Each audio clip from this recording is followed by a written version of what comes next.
If you want something you've never had, you have to do something you've never done.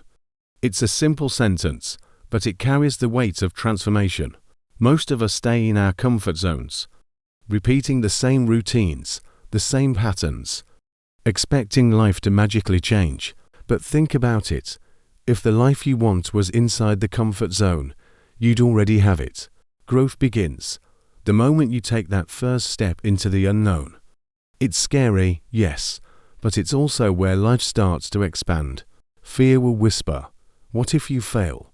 But courage replies, "What if you succeed?" It's not about making massive leaps all at once. Small, consistent actions outside your comfort zone create transformation. Each brave step shifts your perspective, proving to yourself that you are capable of more than you thought. At every crossroads in life, you have a choice. Stay the same, or step into the unknown and grow. When you do something new, you unlock parts of yourself you didn't know existed.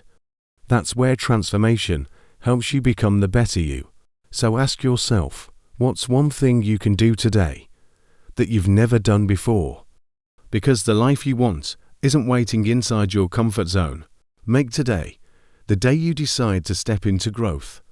Then use that courage to conquer anything you put your mind to.